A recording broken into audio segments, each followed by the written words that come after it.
The Chunin exams have officially returned to Konoha Village. Welcome to the Thunderdome. 2-man ninja! 1-man leads! 2-man ninja! 1-man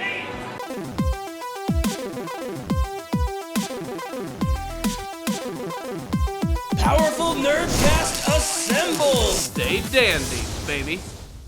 Greetings, my ninja friends. Welcome to another review of Boruto, Naruto Next Generations, an exciting episode which is giving us some anime original content, the re-emergence of the Chunin exams. After Ishiki came into town and wrecked all this shit up, they decided the best course of action would be to hold another Chunin exam, the one that was interrupted all the way back in the day from Momoshiki and Kenshiki. And now they're going to pick that up with some exclusive Konoha-only people, and we're going to get a lot of really awesome battles, some cool callbacks to some of the classic episodes of Naruto, and I'm sure a lot of other surprises. But before we get to that, if you guys are not subscribed to my channel, what's wrong with you? Go ahead and do it so you can see all of my latest content when it is released. If you are already subscribed, 1, thank you very much. But 2, make sure you're hitting the bell notification icon. It's gonna let you know when all my videos are officially released.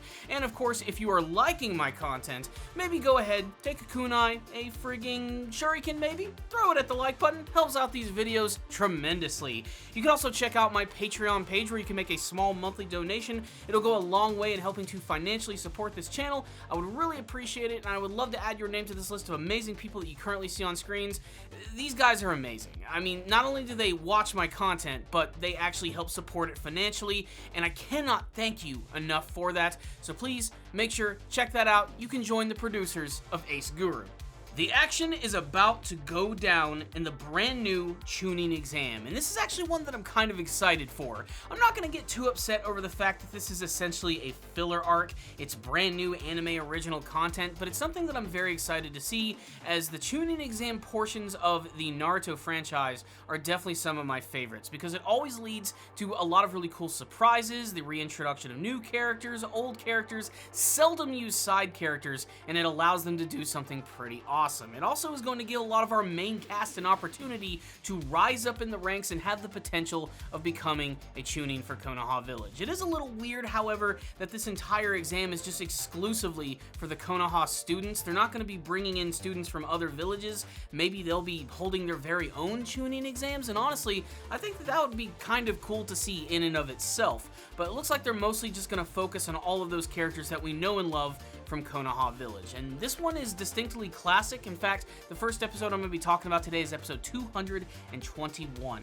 And they just rip right through the first 2 portions of the exam. The first one being arguably the most boring, the written exam. I mean, you know exactly what you're going to get here. Go through the test, try to cheat without getting caught.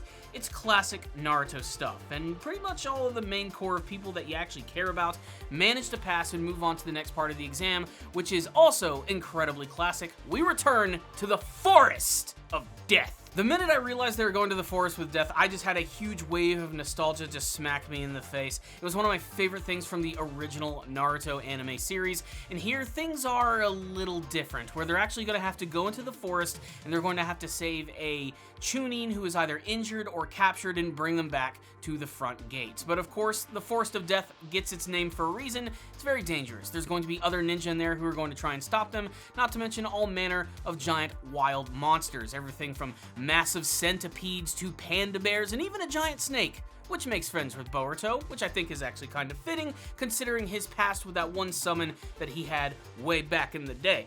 It's also very funny to me because this is the exact opposite experience that his father Naruto had when he went to the Forest of Death. When he found snakes, the only thing that happened to him was that he ended up getting swallowed by them. This episode just speeds through a lot of this content very quickly though, but there are some really cool surprises about it.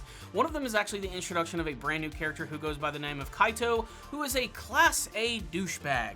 Apparently, he's Boruto's senior, he's a genin, and his only distinctive characteristic is his blue spiky hair and the fact that he's just kind of a dick.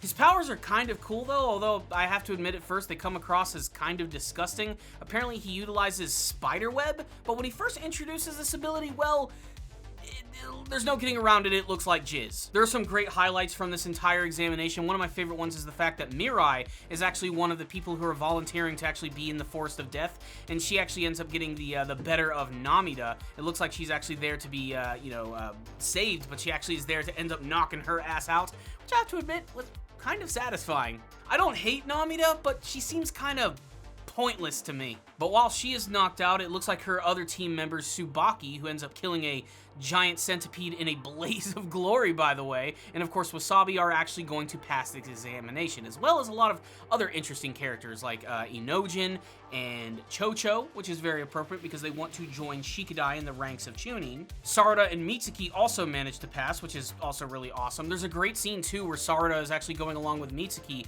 and she realizes that he's actually a clone and it's actually Mirai in disguise, and she fights back against her. I wish we could have gotten a little bit more from this, but still pretty cool stuff.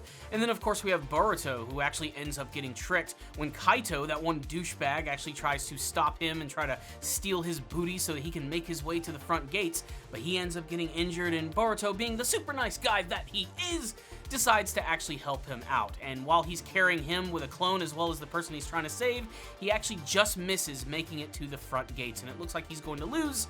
But they're going by Pokemon rules. If you have a heart of gold, you're gonna get your badge. Essentially, they weren't just assessing their abilities in there, but also the things that they would actually do in the actions that would take place in the Forest of Death. And Boruto's bravery in not leaving a teammate behind gives him the opportunity to move forward to the next part of the exam, which in classic fashion is gonna be one-on-one battles, and this is what I'm most excited to see. Episode 222 is where we finally get a little bit of development on some of these battles which are getting ready to take place. Basically, it's the calm before the storm episode as they all prepare for their big battles which are going to be coming up, and there are certainly going to be some interesting ones here, some of which I honestly just cannot predict.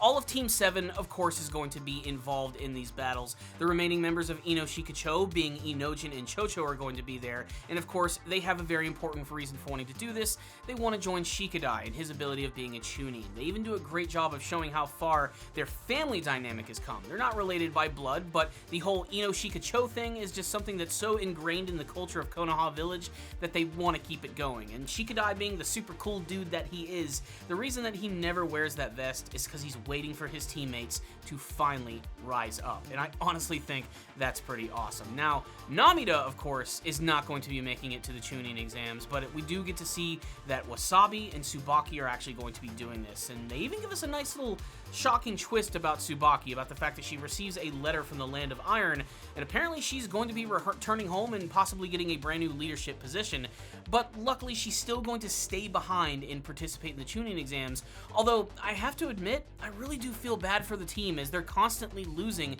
a member, and they're going to have someone new who's going to have to join them eventually, so who knows what's going to go down there. We also have Iwabi and Denki, who are going to be going forward in the Chunin exams. Metal Lee does not make it. Is that a shock to anyone?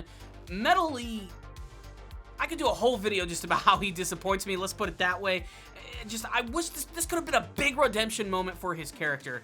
But no, it looks like it's pretty much just Denki and Iwabe here, and I'm really interested to see what they're gonna do, as I'm really shocked that they decided to sideline an actual, manga original character and bring in these two characters who were created exclusively for the anime and give them a lot of showcasing.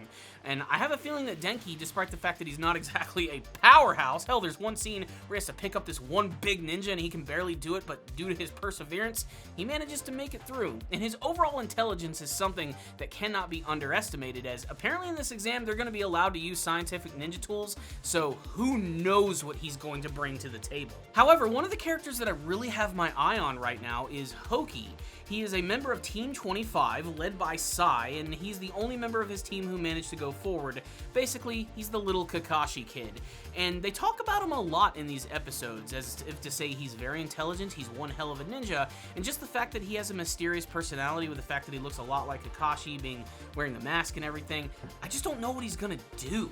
But we already know that he's going to be involved in the first fight. When you look at the preview for the next episode, he's actually going to be going up against Inojin. And again, there's going to be a lot of tension in this fight. One, because of the mysteriousness of Hoki, and two, of the fact that Hoki is going to be battling against the son of his current teacher. So that alone is going to add a lot of drama and really cool things to their fight. Essentially, this entire episode is all of the characters preparing themselves in any way they can.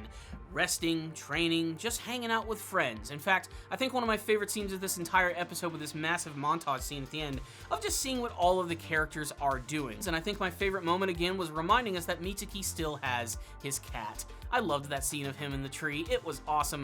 There was also a really nice ominous scene of Sarada with her father Sasuke, just reaffirming the fact that yes, he lost his Rinnegan eye, but he's prepared for that. He knew that something could potentially happen that way, and Sarada is trying to gain the same resolve that her father has as she moves forward in this Chunin exam.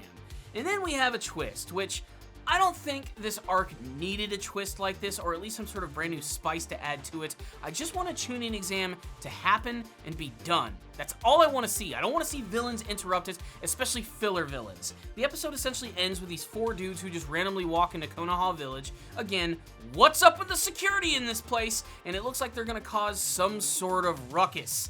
I don't know what this is, it's kind of mysterious, but they totally look very unremarkable. I don't know what their deal is at all, but again, like I said, they feel like an unnecessary addition to this arc that strictly, I think, should have just focused on the characters, their development, and the fighting that's going to happen. So, what's the rundown on these episodes of Boruto Naruto Next Generations? Really, that's all I have to say about that. Most of my rundown was in the actual review itself, but I will say, I wasn't like super hyped for this, but now that I know who's going to be involved in these big one-on-one battles, I have to say I'm really pumped up to see what's going to happen and who's actually potentially going to become a Chunin after this point. As since we're so close to the manga version of Boruto, they could really shake things up by, upgrading some of these characters and moving them forward. It could have a massive effect on the future of the manga as well, so I think that's honestly kind of interesting. And I don't know. Maybe it's too early to have these characters actually reach this point. Maybe it's too late. It's hard to say. I mean, we're well over 200 episodes of Boruto. It only makes sense that we would get to them becoming a Chunin at this point. But really, it's just the battles that I'm looking forward to, because even when there is a filler arc in Boruto, for the most part, the action can look really cool and flashy. And the fact that we're going to have some interesting combinations here, that's what I'm most excited to see. I mean, Hoki and Inojin's battle has honestly got me really pumped. I'm excited to see next week what's going to happen, and of course who Team 7 is going to be going up against. I have a feeling there are going to be some matchups that have already been sort of like highlighted in this episode. I have a feeling Wasabi and Iwabe are going to fight each other. There was a lot of tension between them in this episode, and there's been a lot of it in the past. This would be the perfect opportunity to see them go up against one another, and I just think that would be pretty awesome. But honestly, I don't know how this is going to go down or how it's going to play out. I'm just here to watch it, see it unfold, and see what sort of cool moments we're going to get from it. I'm excited for the potential of this arc, but who knows? It's just starting. Anything could happen. As for both of these episodes, I like them both for a lot of nostalgic reasons, reminding me of the original Naruto series. This really had that feel of like the first couple arcs of the Naruto anime, and to me that just really hit me in the feels, and I really liked that. And it's always great to see new characters and seldom used characters do something. So I'm excited and cautiously optimistic all at the same time, but I think I'm going to give both episodes a 3 to a 4 out of 5. I think the first one's a 4, I think the second one is a 3, but remember, a 3 is not necessarily bad, it's just average, and it's a build-up episode before we get to all of the cool action. Who knows what's going to happen in that one. So I liked these, but I want to hear your thoughts. Make sure to sound off in the comment section below, telling me what you thought about these episodes of Boruto, what you hope to see from this Chunin exam, who you think is going to pass, and what fights you want to see. Thank you guys so much for watching this review. I'll see you all next time, and as always, stay down there, baby.